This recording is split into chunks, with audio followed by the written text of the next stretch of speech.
धन के साथ धर्म की ओर सुख की खोज।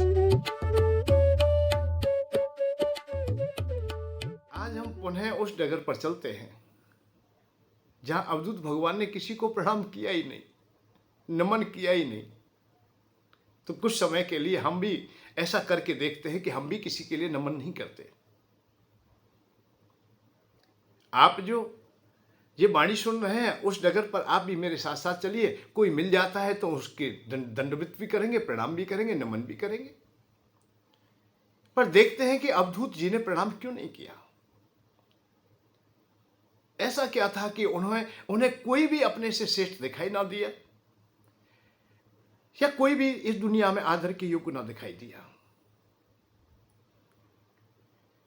वो तो वहां तक भी पहुंच जाते हैं कि उनके लिए अब गुरु भी प्रणाम के योग्य ना रहा। प्रभु ना रहे और गुरु भी ना रहे। माता पिता कीट पतंग पशु देवता यक्ष गंधर्व मानव कोई भी प्राणी हो, उनमें कोई भी उन्हें आदर के योग्य या प्रणाम करने के योग्य ना रखा। क्या बोल दिया? पंचभूतात्मकं विश्वम मरीचि जल सन्नभम। 5 भूतों से ये दुनिया बनी हुई है। बनी है इसकी भी उन्होंने अभी पूर्ण रूपेण गारंटी नहीं दी, अर्थ कहा नहीं है पूर्ण रूपेण इसी से बनी है। अगले शब्द में क्या कहा? सन्नभम, अर्थात केवल हमें अनुभव हो रहा है, ये है नहीं। जबकि पंचभूतात्मकम विश्वम मरीचि जल सन्नभम। मरीचि जैसे मृग तृष्णा मरु मरीचिका, तपती हुई दोपहरी में बालू की रेत में जल की भ्रांति हो जाती है। जल दिखाई दे रहा है पर है नहीं, नहीं में है वो। जबकि सामने से देख रहे, हमें भी जिज्ञासा है, प्यास है हमें, परंतु जल नहीं है वहां। ऐसे ही वो कह रहे 5 भूतों से बना हुआ है ये सब कुछ, पर ये भी मुझे अनुभव ही हो रहा है, ये है नहीं, ये भी नहीं। पंचभूत भी स्थिर नहीं है, अर्थात सदैव रहने वाले नहीं है। इनकी भी कोई स्थिर सत्ता नहीं है। इसलिए उन्होंने भी इस प्रकार की बातें कही। ये वैसे ऐसी चर्चाएं अष्टावक्र गीता में भी आई है। इंद्रजालम विदम भ्रांति कल्पित रज्जु सर्वता, वहां भी ऐसा ही बात कही गई है कि इंद्रजाल के समान ये दुनिया है, जादूगर के तमाशे के समान है। जैसे रस्सी में अंधकार के कारण हमें सर्प दिखाई देता है, ये भ्रांति हो जाती है कि ये सर्प है, जबकि सर्प नहीं है वो। तुलसी बाबा ने भी कहीं कहीं ऐसा भी बोला है कि जब स्वप्न हम देखते हैं तो वो उसमें भी हमें सत्य जैसा लगता है, परंतु वो स्थिर नहीं है, वो सत्य नहीं है। तो यह अवधूत भगवान यही बात कह रहे कि मैं किसके लिए नमस्कार करूं? जो इस प्रकृति में आज तुम्हें दिखाई दे रहा है वो है, केवल दिखाई दे रहा है। शूर है पर नहीं रहेगा। वो ये कह रहे शूर है पर नहीं रहेगा। चंद्रमा है पर नहीं रहेंगे, इंद्र है नहीं रहेगा, ब्रह्मा है नहीं रहेगा। उनकी भी आयु अवस्था सब नियुक्त कर दी गई है। सनातन धर्म में ये बातें विस्तार से बताई जाती है कि ब्रह्मा जी की भी अवस्था है। ब्रह्मा जी का एक दिन होता है, एक रात्रि होती है, एक वर्ष होता है, फिर वर्षों में भी युग बीतते हैं, ऐसे ही कल्प बीत जाते हैं। और उनकी अवस्था को भी पूर्ण बताया गया है। तो विष्णु भगवान है तो नहीं रहेंगे, कृष्ण भगवान है तो नहीं, क्योंकि ये प्रकृति 5 भूतों से बनी है। तो इसमें हम लोग क्यों अटक जाऊं, मैं क्यों नमन करूं? महाभारत में भी बहुत सुंदरता से युधिष्ठिर महाराज दादा भीष्म को जो पूछते हैं कि क्षर और अक्षर, क्षर और अक्षर मतलब नष्ट होने वाला क्या है और सदैव रहने वाला क्या है। जो सदैव रहने वाला है उसे हम कैसे प्राप्त करें, हम उस तक कैसे जाएं, वहां तक की यात्रा हम कैसे करें? पहले हम उसे समझें जो क्षर है, जो निरंतर नष्ट होने वाला है। तो उनको उन्होंने देखा, खोजा, नजदीक से खोजा है। यहां ये संवाद वैसे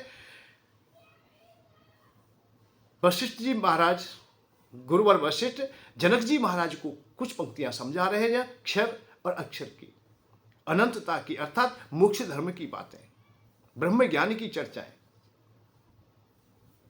यहां विस्तार से आती है तो 24 तत्वों की बात आती है कि 24 तत्व हम लोगों को प्राप्त हैं और ये दुनिया 24 तत्वों से ही बनी हुई है और कोई भी इसमें सम्मिलित नहीं है। बहुत विचित्र अवस्था सामने रखी गई। 24 तत्वों को जो समझ लेता है वो बहुत कुछ समझ जाता है। सबसे पहले 24 तत्वों को ही हम लोग जाने। भाई 5 तत्व प्रकृति के हैं, अर्थात अग्नि, जल, पृथ्वी, वायु, आकाश, यही तो प्रकृति के 5 तत्व सामने होते हैं। आकाश है, वायु, अग्नि, जल और पृथ्वी, ये सब तत्व मतलब प्रकृति के अर्थात पृथ्वी के तत्व माने जाते हैं, जड़ तत्व। 5 तन्मात्राएं हैं। भाई कभी तुम देखा है ना कि हमारी सोच बुद्धि और हमारी मन वाणी और ये सुनने की शक्ति, देखने की शक्ति, रसास्वादन की, त्वचा की, ये गुण है 5 प्रकार के। इस प्रकार के गुण बदले 5 कर्मेंद्रियां हो जाती हैं। 5 हमारी कर्मेंद्रिय होते तो 5 ज्ञानेंद्रिय हो गई हैं। प्रकृति, महत, अहम, अहंकार और मन, इस तरह से हमारी 24 तत्वों को हम लोग सम्मिलित कर लेते हैं और 24 में ही पूरी प्रकृति, पूरी दुनिया, पूरा ब्रह्मांड समा जाता है। जब भी हम प्राकट होता है, जब भी हम कुछ करते हैं तो महत्व अर्थात अहंकार से ही प्रारंभ होता है, अहंकार की ही क्रिया प्रारंभ होती है। जैसे आज की भाषा में कहते हैं कुछ प्राप्त कर रहे हो आप लोग, कुछ पा रहे हो तो अहंकार है भैया, मिल गया है तो कुछ बटोर के रखते हैं, उसमें अपनापन जुड़ जाता है कि ये मेरा है, मुझे पैसा मिला है, धन मिला है, संपत्ति मिली है, पुत्र मिला है, पत्नी मिली है, खेत खलियान, जो भी जड़ वस्तु तक जो मिलता है उसे हम अपना मान लेते हैं। बस यही बात हो जाती है, यही महत्व है, यही अहंकार है। मन इनका संचालन कर लेता है। 24वां तत्व मैं तो यही कहता हूं कि मन ही है, क्योंकि मन सब पर शासन करता है फिर।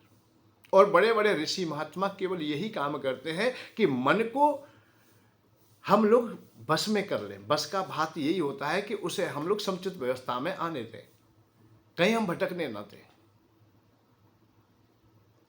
और धीमे धीमे धीमे धीमे जो कर्मेंद्रियों में के द्वारा कहीं भी मन हमारा भटका हुआ है, कहीं ज्ञानेंद्रियों में भटका हुआ है, रसास्वादन इंद्रियों में भटका है कि कहीं ये वस्तु मिल जाए, ये सुविधा मिल जाए, ये ठंडी हवा मिले, ये अच्छा भोजन मिले, अच्छा संगीत मिले, अच्छी सुगंध मिले, अच्छा देखने को मिले, ये ज्ञानेंद्रिय अपना काम करती रहती हैं। तो इनको भी हम धीमे धीमे धीमे संत लोग हैं, जो महामुनि लोग हैं, जो ब्रह्म ज्ञान की ओर चलते हैं, अपने को तपाते हैं। एक एक करके इंद्रियों का जो लोभ है, इन इंद्रियों के द्वारा जो मोह उत्पन्न हुआ है, कुछ पाने की इच्छा है, उसे धीमे धीमे विश्राम की ओर लाते हैं। बहुत दिन एसी में रह लिए, अब धीमे धीमे क्या करते हैं फिर, सने सने अपने को अग्नि के सामने तपाते हैं कि हम कठोर हो जाएं। और जब कठोर हो जाते हैं तो फिर हमें सहन करने की शक्ति बन जाती है, फिर हमें वो कष्ट व्यापता भी नहीं है। भाई अभ्यास की क्रिया ये अष्टांग योग आदि में इसीलिए तो संतों को दी गई हैं, परम ज्ञानियों को रास्ते दिए गए कि ऐसा आप लोग करिए, जिससे कि तुम्हारा मन बुद्धि चित्त थोड़ा शांत रहे, उद्विग्न ना हो, अर्थात परेशान ना हो। और ये अभ्यास से हो जाता है।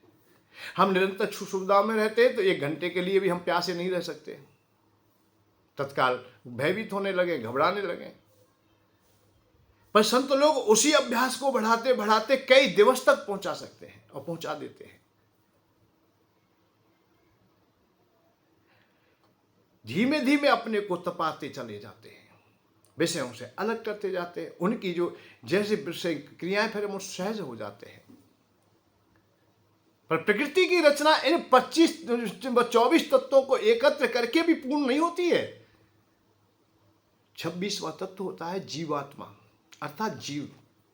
हर बीज की एक गौणिकता है कि उसमें संचार होने की क्षमता है।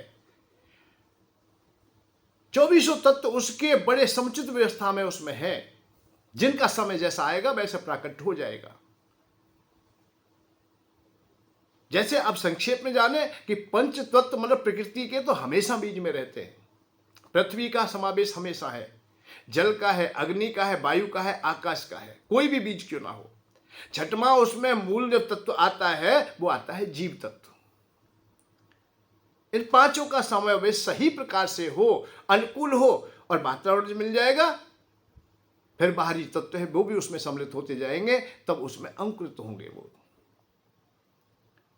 और वही बीज यदि कोई तत्व उसका नष्ट हो गया है, जड़ तत्व नष्ट हो गया है, कोई भून दिया है या उसको तोड़ दिया गया है, तो वो पैदा नहीं हो सकता है।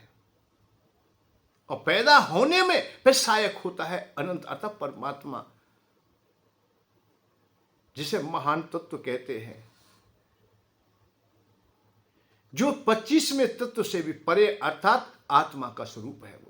वो परमात्मा है। परमात्मा फिर उसमें प्रवेश करता है, वो चैतन्य तत्व है।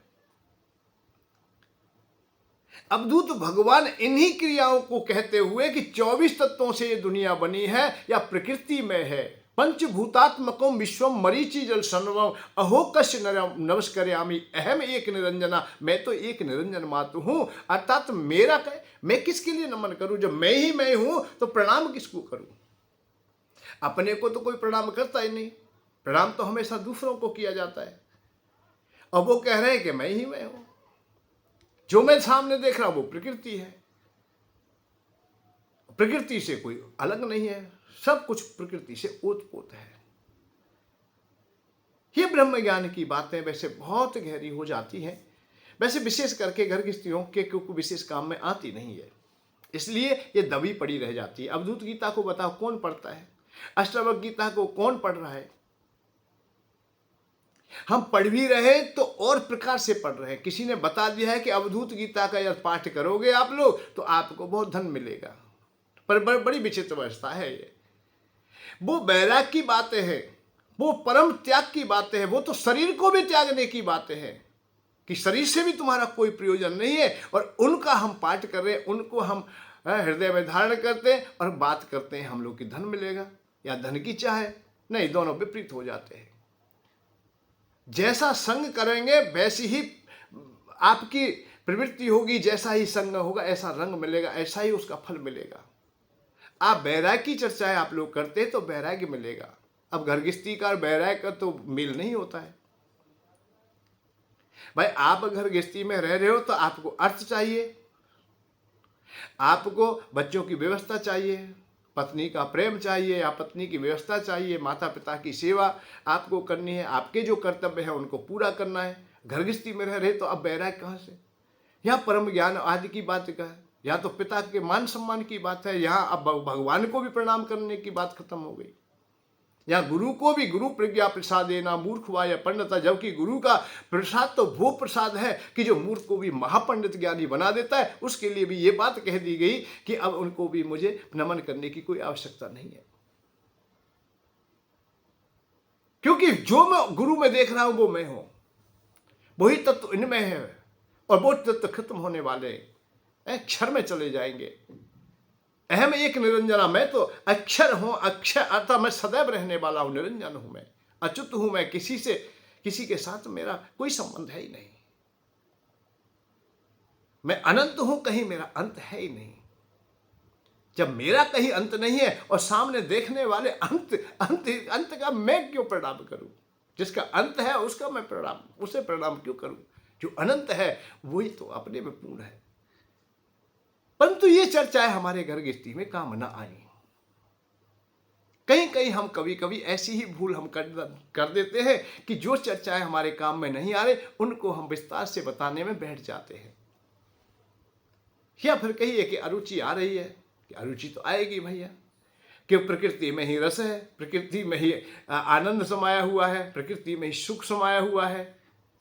अरे लोभ नहीं तो दुनिया को पाने की इच्छा क्या होगी? काम नहीं तो फिर इन समस्त कामनाओं की इच्छा की होगा क्या फायदा है फिर? अरे भूख नहीं तो भोजनों का क्या लाभ होगा? तो जब हम प्रकृति में है तो प्रकृति की बात करें, और प्रकृति से भी आप उस आनंद को खोज लोगे, उस सुख को खोज लोगे। जो ब्रह्म ज्ञान की चर्चाएं जितनी होती हैं वो आत्महत्या की चर्चाएं होती हैं। पहले प्रथम में तो अपनी करता है और फिर वो आत्मा की भी हत्या करता है। आत्मा की सत्ता जहां खत्म हो जाती हो उसको मोक्ष कहा जाता है, और शरीर की जहां सत्ता खत्म हो रही है उसे मुक्ति कह दीजिए। परंतु अब आप लोग शरीर को किस प्रकार से मुक्त करते हो ये अलग विषय है, कि आप बंधन में मुक्त करते हो या बंधन से तोड़ अलग हो करके। जैसे महाराज जनक तो सह शरीर ही मुक्ति को पा लेते हैं कि उनके मन बुद्धि चित्त से ये बात हट गई कि ये दुनिया मेरी है। ना तुम विप्र आदि को वर्णो नक्षमी न गौसरो, विप्र आज तू कुछ भी नहीं है, ये हृदय में बैठ गया उनके में। ना तू आश्रम वाला, तू राजा है ही नहीं, तू गद्दी वाला है ही नहीं, कोई परंपरा वाला नहीं है। असंगो असी निराकारो, असंग है तेरा, संग है ही नहीं, संग केवल दिखाई दे रहा है। पहले जैसे इस गद्दी पर अनेकों राजा बैठ चुके और आने वाले युग में भी बहुत बैठेंगे, तो तू राजा भी नहीं है, ना ये राजा, ना तू राजा, ना ये सेवक। अहम सुरा का पान किया, अहंकार है, अर्थात इस प्रकार को हम लोग अपने में धारण करते कि मैं राजा हूं, मैं सेवक हूं, मैं कोई भी हूं, मैं हूं। तो तू नहीं है, जो तू अपने को माना वो नहीं है, थोड़ी देर के लिए भास रहा है। यही बात किंवदंती कई जगह आती है कि ये भास रहा है, भासता दिखाई देता है। जैसे इंद्रजाल में जादूगर ने अनेकों कौतिक दिखाए, वो दिख रहे हैं, अनुभव भी कर रहे, छूके भी देख रहे, पर तो वो नहीं है।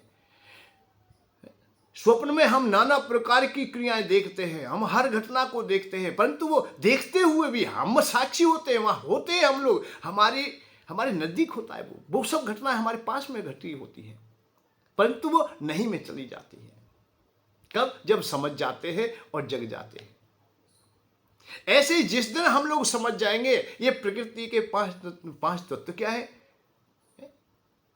प्रकृति के ये 25 तत्व क्या है या 24 तत्व क्या है, हम लोग एक समझ जाए कि जैसे एक एक क्लास आगे बढ़ते जाते। आप लोग अध्ययन कर रहे हो, पढ़ रहे हो, प्रारंभ जब करते हो तो आप लोग अध्यापक के द्वारा अक्षर बनाए गए वर्णमाला पर आप लोग हाथ फेरते फेरते अभ्यास करते हैं, और अभ्यास करते करते करते करते उन्हें अपने अभ्यास में ले लेते हैं, पूर्ण रूप में उन्हें सीख जाते हैं। आंख मीच के भी लिख सकते हो, कोई बताए तो आप लोग इतने अभ्यासी हो गए हो कि उन शब्दों को आप भी लिख लेंगे।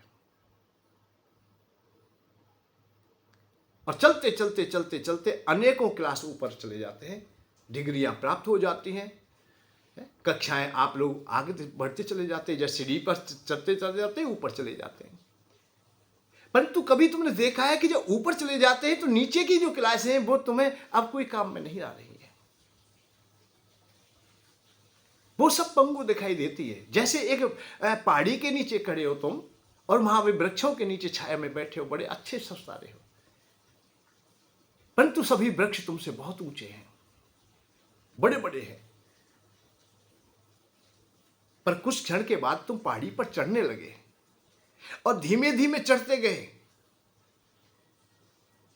एक ऐसे स्थान पर पहुंच गए जहां उसका पूर्ण शिखर है। उस पर जब वापस देखा खड़े होकर के तुमने, तो जिन वृक्षों को तुम अपने से ऊंचा देख रहे थे, अपने से बहुत बड़ा देख रहे थे, आज वो बहुत पंगु हो गए, छोटे छोटे हो गए, बहुत छोटे छोटे पक्षी दिखाई दे रहे हैं, अब झाड़ियों जैसे दिखाई दे रहे हैं। क्यों? कि तो आप ऊपर उठ गए हो।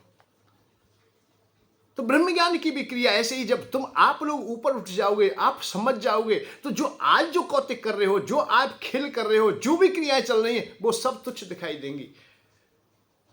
संसार के जितने कर्म है वो सब जल की रेख के समान दिखाई देंगे। जल की रेख कर्म सब सारे, क्यों खींचे मन हीते, और जल को कोई लाभ न हानि, क्यों खींचे मन मद पीते, मन पछताई वो अवसर बीते। जब तुझे मालूम होगा कि जो तू कर्म के जिस काम के लिए दौड़ रहा था, जिस कर्म के लिए दौड़ रहा था, वो जल की रेखा के समान है।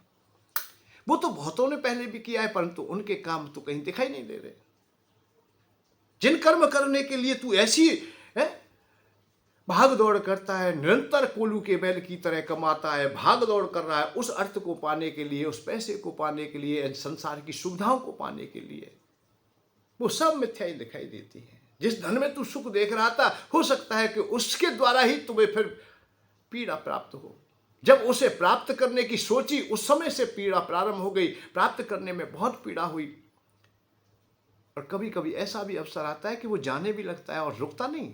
द्रव है वो तरल है, वो जाएगा, आया है तो जाएगा, और जब जाता है तो उस समय भी महान पीड़ा देता है। आते भी पीड़ा दी है, जाते भी दी है, पर उसी में हम सुख खोज रहे थे और सुख का अनुभव भी कर रहे थे। पर ज्ञान की दृष्टि में जब आ जाओगे, जब ज्ञान तुम्हारा जागृत हो जाएगा, तो वो क्रियाकलाप जो हुई थी वो उसे देख देख के स्वयं ही हंसोगे, अरे भगवान इनका ये क्या, मैंने ये क्या किया। जब विषयों की ओर हम चले जाते हैं और विषयों में हम डूब जाते हैं, बहुत बार पश्चाताप होता है। क्रोध में तुम गाली दे देते हो किसी को तो पीछे मन मानता है ना, भाई तुमने ठीक नहीं किया। किसी दूषित स्त्री का संग करने के बाद आप लोग सोचते होंगे पीछे भी तुम धन्यवाद देते हो अपने को, नहीं, बहुत पछताते हो कि तुमने ऐसा नहीं करना चाहिए था। ये महाभारत में युधिष्ठिर महाराज ने अर्जुन से पूछा था, क्या अर्जुन तुम्हारा जो तेज खत्म हो गया है, तेज धूल धूसर हो रहा है, आज तुम अर्जुन जैसे नहीं दिखाई देते, क्या तुमने किसी संत का अपमान किया है, क्या किसी ब्राह्मण का अपमान किया है, क्या अगम्य स्त्री का तुमने संग किया है जिसका संग नहीं करना चाहिए था। तो जो अपराध हमसे हो जाते हैं उनके लिए पश्चाताप की बेलाएं सामने आती हैं, आज ना आएंगी कल आएंगी। जब तुम्हें बोध होगा, जब तुम ज्ञान को अर्जित करोगे, जब समझदारी में आओगे, तो वही क्रियाकलाप जो हमने की थी वो सब तुच्छ दिखाई देंगे। अरे तू क्या कर रहा था, तू तो बहुत छोटा काम कर रहा था। ब्रह्म ज्ञान जब तुम्हारे ऊपर आए, ऊपर बढ़ते चले जाओगे, बड़ा आनंद आएगा, अच्छा भी लगेगा। परंतु हम लोग देख रहे हैं कि कहां जहां काम आवे सुई, कहा करे तरवार। भैया जहां जैसी आवश्यकता है, जब तक कर्तव्यों का पालन ना हो, जब तक कर्म का पालन ना हो, भगवान ने भी हम रचना करके भेजे या कुछ काम करने के लिए भेजे, काम कीजिए, कर्म कीजिए, कर्तव्य का निर्वाह कीजिए। भगवान नहीं चाहते कि तुम्हें मोक्ष मिले, मोक्ष के लिए भगवान ने नहीं भेजा है। कुंदन नहीं चाहता है कि कोई मेरे पास वापस आए, कुंदन हमेशा यही चाहता है कि ये सोना हो और सोने से कोई गहना बने, कोई आकृति बने, तभी मेरी पहचान होगी, तभी मेरा सम्मान होगा। और पूरा सोना इकट्ठा होकर के कुंदन बन के बैठ जाए तो उसका क्या होगा, क्या लाभ उससे, कोई फायदा नहीं। हाँ, संत महात्मा चाहते हैं, बड़े बड़े योगी चाहते, ब्रह्मज्ञानी चाहते हैं कि मैं अंगूठी ना रहूं। जब अंगूठी ना रहे, ऐसा जब संकल्प ले लेता है कि अंगूठी बनने में मुझे बहुत परेशानी है, कोई ढोलक बजा रहा है तो अंगूठे में पहन लिया, कट कट कट कट कर रहा है, मुझे बड़ी पीड़ा हो रही है, रोजाना मुझे नाना प्रकार का कष्ट सहना पड़ता है, ये अंगूठी विचार कर लेती है, गहना विचार कर जो सोने से बना है। परंतु वो विचार करे तू अंगूठी बनी कैसे, तू बनी है केवल रांग के संग से। रांगा ना होता, ये कचरा ना होता तो तू अंगूठी कभी ना बनती। इसलिए अपने को तपाता है और रांगे को अलग करता है, सोना शुद्ध बन जाता है। परंतु अभिशांति का मार्ग नहीं, जब तक पूर्ण शुद्ध ना हो जाए, हर प्रकार का विषय जल ना जाए, खत्म ना हो जाए। और जिस समय अंगूठी से पूर्ण रूपेण विषय रूपी रांगा दूर हो जाता है, तब वो कुंदन बन जाता है। ऐसे ही जीवात्मा, ये मानव अपने को तपाते तपाते तपाते तपाते ऐसी अवस्था में आ जाता है, आत्मा से महानात्मा, महात्मा से परमात्मा, अर्थात स्वयं परमात्मा बन जाता है। जानत तुम्हें तुम ही हो जाई, अर्थात उसी को पा लेता है। जहां से सोना चला था, कुंदन से सोना चला था, कुंदन कहते हैं शुद्ध सोने को, जिसमें कोई अभी आकृति नहीं है, कोई बना नहीं, कोई गहना नहीं है। वो जब गहना बनता है तो कहीं ना कहीं उसमें रांग मिल जाता है, अर्थात विषय रूपी रांगा टांका मिल जाता है, और टांका है तभी तक वो गहना है। ऐसे हम शरीरधारी जब तक हैं, जब तक कोई ना कोई विषय हमसे सम्मिलित है, अर्थात वो हम प्रकृति में ही है। जब प्रकृति से परे होना है तो एक एक विषय को हमें त्यागना पड़ेगा। पावक की लपटों में पड़कर सोना कुंदन बन जाता है, और त्याग तपस्या से मानव माथे का चंदन बन जाता है।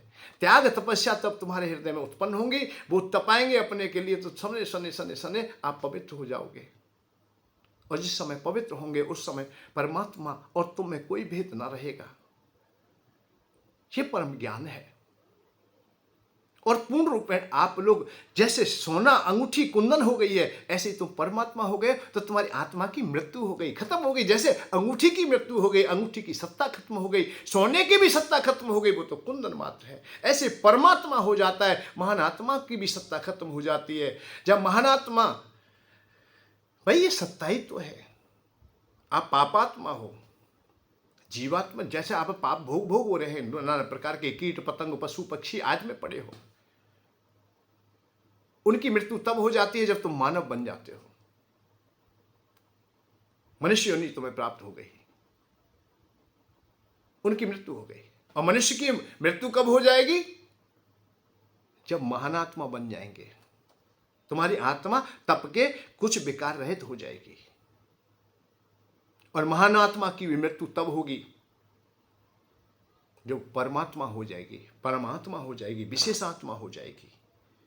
अब आत्मा की कोई सत्ता नहीं। त्रिगुणमयी माया में ये 3 सत्ताओं में ही हमने विभाजन किया है, परंतु ऐसा नहीं, कुंदन सब सदैव धरा रहेगा। उसकी भी फिर इच्छा होती है कि तेरी औकात तो तभी पता चलेगा और तेरी सत्ता तो तभी है जब तू कुछ बनेगा। नहीं बनेगा तो कोई नहीं पूछने वाला, सोना फिर किस काम का है। ऐसे ही परमात्मा प्रकृति में सम्मिलित ना हो, प्रकृति में फिर पुनः अपने को ना सब प्रस्तुत करे, तो परमात्मा को कौन जानेगा? परमात्मा होता क्या है? फिर परमात्मा का ये खेल निरंतर चलता रहता है। जैसे उस कुंदन से फिर दोबारा अंगूठी बन जाती है, ऐसे ही तुम्हारे उन्हीं परमात्मा तत्व से फिर अनेक जीवों की रचना हो जाती है, अनेक ब्रह्मांड पैदा होते हैं, अनेक देवता पैदा होते हैं, यक्ष गंधर्व ना जाने कितने शरीरधारी उत्पन्न होते हैं। वो खेल फिर प्रारंभ होता है। तो खेल तो कभी खत्म नहीं होना है। जब कोई खेल खत्म नहीं होना है तो फिर हम मुक्ति के लिए क्यों कोशिश करें, क्यों प्रयत्न करें? और भगवान को भी ये सब कुछ ठीक है। भगवान को भी जब यहाँ कमी दिखाई देती है तो अवतार धारण करके आते हैं, भैया ऐसे खेल खेलिए। आप जो खेल खेल हो, विपरीत खेल रहे हो, तुम्हारी समझ में नहीं आ रहा है, तो वो करके बताते हैं। मम वर्तानुवर्तन्ते मनुष्य पा सर्वसा, मैं जैसा बरतूंगा ऐसा दुनिया करेगी। इसलिए मैं अवतार लेके आता हूँ, शरीर धारण करके आता हूँ और सबको बताता हूँ। वो नहीं चाहते ये दुनिया खत्म हो जाए। तो तुम क्यों लग रहे हो भाई? फिर क्या करें? अरे इस लीला में आनंद ले, इसमें सम्मिलित हो जाए हम लोग। हम बार बार इस लीला का अनुसरण करें, इसमें आनंद लें। कागभूषण जी की तरह हम कभी हम देह छूटे ही नहीं, हमारी देह में हम हमेशा बने रहे। कभी उन्होंने मोक्ष की चाह की नहीं, उस आनंद की चाह की, उस प्रेम की भगवान जो चाह रहे हैं उन्हीं लीलाओं में हम सम्मिलित हो जाए, उन्हीं में आनंद लेते रहे हम लोग। अरे हम मानव बन जाए, मानव भगवान ने बनाए, मानव बने रहे, बस इतना कर ले। ये तुम्हारे हाथ में है, तुम्हारे अधिकार में है कि तुम मानव बन जाओ। पर ये ना समझे कि हम लोग 2 पांव पैरों से चलते हैं तो हम मानव हो गए, मानव ही हैं हम लोग। नहीं नहीं, कुछ गहराई है मानव में। तुलसी बाबा ने बड़ी सोच समझ के रामचरित मानस नाम रखा। रामायण का नाम क्या है? रामचरित मानस। भगवान राम का चरित्र, मानव चरित्र, मानस चरित्र, मनुष्य चरित्र। मानव बनना बड़ा कठिन है। मानव कौन? जो मानवता धारण करता हो, जो किसी की मान लेता हो, शास्त्रों की, पुराणों की, माता की, पिता की, देवताओं की, यक्षों की, किसी की भी मान लेता हो, देश की, धर्म की, जहां मानता है वो मानवता आती है। अवहेलना करते हो तो मानवता तुम्हारी खत्म हो जाती है। इसलिए मनुष्य बनिए, मानवता धारण करेंगे सब कुछ ठीक होगा। मानवता से प्रकृति की जो क्रिया है उनमें हमेशा सुविधाएं मिलती है, उसमें संचार चालू होता है। भगवान उससे खुश हो जाते हैं, उससे गदगद हो जाते हैं। तुलसी बाबा जहां जहां देखते हैं तो मनुष्य शब्द लिखते हैं, बड़े भाग्य मानस तनु पावा, सुर दुर्लभ सद ग्रंथ अनुगावा। बड़े भाग्य से मानस तन मिलता है। इस मनुष्य योनि को धारण कीजिए। और सब मम प्रिय सब मम पूजाए, सबते अधिक मनुज मोए भाई। मनुष्य शब्द के बहुत अच्छे तरीका से तुलसी बाबा ने अंक किया है। तो हम मनुष्य बन जाए, और मनुष्य बन गए तो हम सब प्रकृति में आनंद आएगा। फिर तो तुम्हें अरे सब कुछ अच्छा लगेगा यार।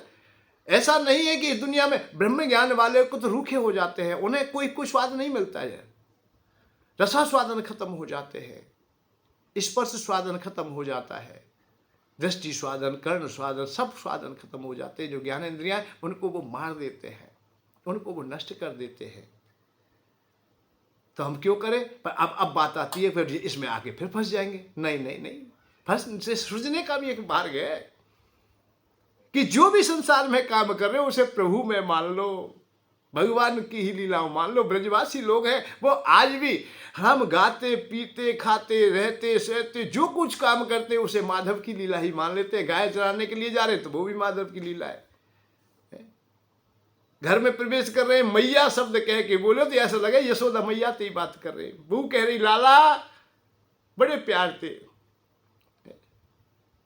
हम ऐसे शब्दों के द्वारा हम लोग उस भक्ति को पा लेते हैं, हंसते गाते सब तरीका से रोज त्योहार मनाते, ऐसा लगता है कि हम भगवान की लीला में सम्मिलित हैं और भगवान के ही सखा हैं, हम भगवान की लीला में हैं, उन्हीं को हम निहारते रहते, रसखान बाबा निरंतर उन्हीं की लीलाओं में डूबे रहते, अपने को आनंदित मानते और कह देते हैं कि मैं अपने जीवन पाऊं तो प्रभु आपके चरणों में ब्रजवासी बन के रहूं, अर्थात मैं मानव बन जाऊं। कैसे हो?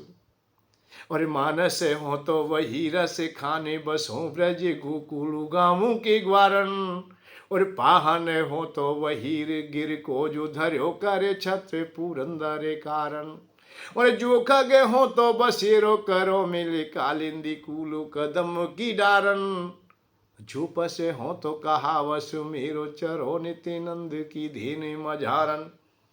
ये भक्तों की जिज्ञासा जब जहां आ जाती है कि हमें अब मोक्ष नहीं चाहिए, ये दूसरा भाग है और ये सरल है, ये अच्छा है, इसके साथ में चलोगे, इसका नाम है प्रेमा भक्ति अर्थात भक्ति।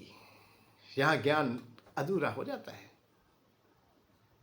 प्रेम के सामने सब नतमस्तक होता है। भगवान भी फिर अपनी वाणी से कहते भैया मुझे जी बढ़िया लगे। क्यों लगे बढ़िया? क्योंकि भगवान की लीला में वो सम्मिलित रहता है, भगवान का सखा बन के रे, भगवान को सहयोगी हो। अरे बाप है वही बेटा बढ़िया लगे जो भाई बन के काम करे, साम बराबर खड़ो है जाए, पिता के कार्यों को जो संभाल ले, पिता के नाम को संभाल ले, पिता को नाम ऊंचो करे, वही तो पिता बढ़िया लगे।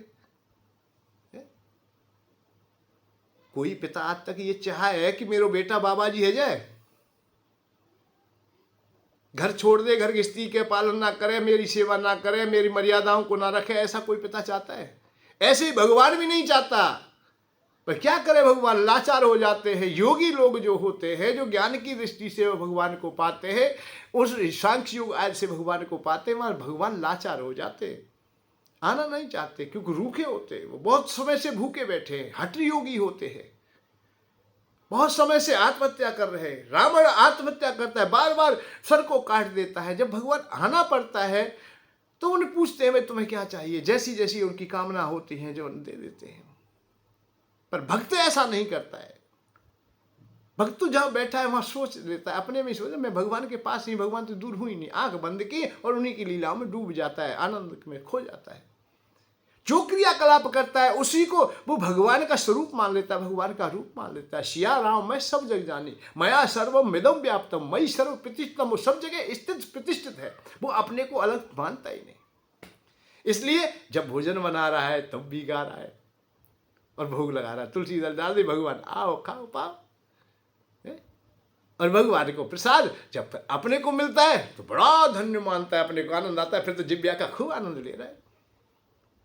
अब बताओ वह ब्रह्मज्ञानी कैसे मिल जाएगी? वो तो कह रहे हो कि भोजन तो बेकार है, ये प्रकृति है, ये तो सब बेकार है, नश्वर है। सुनेगो पपैया की आवाज आ रही है, कोयल की आवाज आ रही है, मोर की आवाज आ रही है, आनंद आ रही है, बंसी की आवाज आ रही है, आनंद आ रही है, आनंद में डूब जाता है। नेत्रों से देख रहा है तो भगवान के दर्शन कर रहा है, तो सब कुछ वो आनंद लेता है। वो सिया राम है, भगवान को ही मान लेता है, भगवान को ही अपना मान लेता है, उसी में रहता है। मान कि हर बार प्रभु में आता रहूं, चलता रहूं, ऐसे ही अपने काम करते रहे। हम संबंधियों को भी अपना प्रेम दे देते हैं और आनंद दे देते हैं। तो दो भाव है, एक भक्ति का है, एक ज्ञान का है। ज्ञान की डगर भैया बड़ी रूखी है। भागवत में तो हम लोग खोज के देखते हैं तो उद्धव भैया जैसा ज्ञानी कहाँ मिलेगा। सर्वश्रेष्ठ बुद्धियों में श्रेष्ठता को धारण करने वाले हैं। बृहस्पति जी के द्वारा उन्हें शिक्षा दी गई, बड़ी बड़ी अच्छी अच्छी शिक्षा दी गई और बढ़िया ही बात करते थे। जब भी करते बढ़िया बात करते, कृष्ण भगवान से भी बढ़िया किया है। ब्रह्म ज्ञान की चर्चा हुई, अच्छी हुई।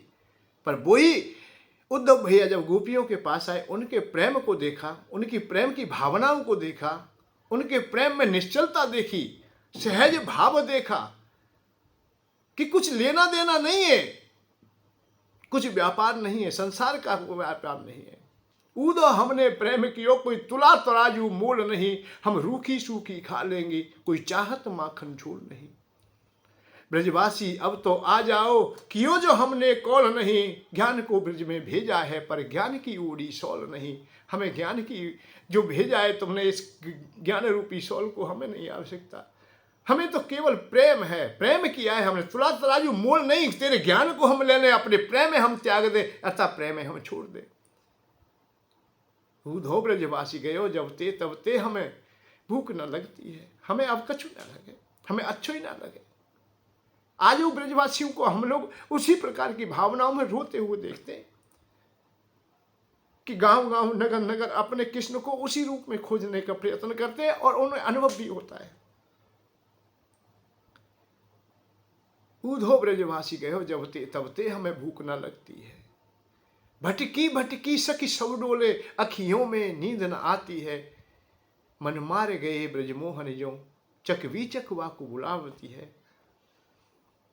उधो ब्रजवासी मिले हमसे, पथ पलक बिछा के बुलावती है। तो करुणा से भरी हुई वो आनंद, जो परम आनंद है, इसमें कोई अब संकट है ही नहीं। जो काम हो रहा है वो उसी में आनंद है, डूब रहा है। रूखा है तो भी अच्छा है, और बहुत 56 प्रकार के व्यंजन है तो भी अच्छा है। इसलिए हम तो प्रधानता भक्ति को ही देते हैं। अवधूत गीता अर्थात दत्तात्रेय महामुनि किसी को नमस्कार किया या ना किया, हम तो परंतु माधव को सत सत प्रणाम करते हैं। और भैया आपको भी हम माधव का ही रूप जानते हैं, क्योंकि भगवान की ही लीला है। भगवान हर हमेशा कण कण में वास करते हैं और हमारी सामर्थ्य नहीं, क्योंकि हम वो नहीं कर पाएंगे। बड़ा कठिन काम है कि ज्ञान योग से हम परमात्मा को पालें, वैराग्य से हम परमात्मा को पालें। सांख्य योग में हम निभा नहीं सकते, क्योंकि कलयुग का प्रभाव ऐसा होता है कि इसमें धर्म के जो स्थान है, हम स्वच्छ ही नहीं रह सकते। शौच धर्म, सत्य सत्य नहीं है हमारे पास, सत्य का भी अभाव हो जाता है। बहुत प्रकार से हम लोग क्रय विक्रय अर्थात व्यापार जैसा काम कर लेते हैं, नहीं सत्य चल पाता। सौदा शुद्ध भी नहीं है हम लोग, अशुद्धता चारों ओर बढ़ जाती है। धर्म से नहीं चल पाते, धर्म का भी अभाव हो जाता है। तो चौथा चरण ही दान का ही रहता है, तो इसमें तो दे दीजिए भैया, जैसे भी दिव्या दे दीजिए। सेवा कर लीजिए, तन से करिए, मन से करिए, धन से करिए, जैसे भी हो जाए अपने प्रभु की लीलाओं में सम्मिलित हो जाइए। दीन दुखी कोई है, तुम्हारे पास सामर्थ्य है तो उसकी सहायता कर दीजिए। तुम्हारे पास शरीर अच्छा है, स्वस्थ है, किसी की भी माता बहन भाई बंधु वृद्ध जनों की, गुरुजनों की, गौ माता की, जैसी जैसी सेवा हो सकती है तन से, अर्थात तन से भी आप सेवा कर सकते हो। देश की, धर्म की, जहाँ भी आप इसके द्वारा भी तो आप लोग सहायता कर सकते हो। और कुछ भी नहीं है, धन भी नहीं है और तन भी तुम्हारा कमजोर है, तो मन को बढ़िया रख लीजिए। बैठे बैठे तो बात अच्छी कर सकते हो भैया कि ये धर्म का काम है भैया, या करो, सब लोग करो भाई, सब इकट्ठे हो जाओ, बढ़िया बढ़िया काम करो। तो इस प्रकार की भावनाओं जो अच्छी रख लेते हैं, उनसे हम धर्म की स्थापना की ओर अग्रसर हो जाते हैं। तो ज्ञान दृष्टि बड़ा कठिन कार्य है, इसलिए भक्ति योग को ही आप लोग अपनाएं। भक्ति सबसे अच्छी है, निर्मल कर देती है, आनंद से हृदय भर देती है। मैं तो यही बात कहूँगा कि आप भक्ति में ही डूबे, भक्ति की ओर चले। भक्ति में कर्तव्यों का पालन भी साथ में है, ये ना समझे कि भक्ति करने वाले कर्तव्य से दूर चले जाते हैं, नहीं। अब तुम्हारी भक्ति है भाई, हनुमान जी की भक्ति भगवान राम के प्रति है।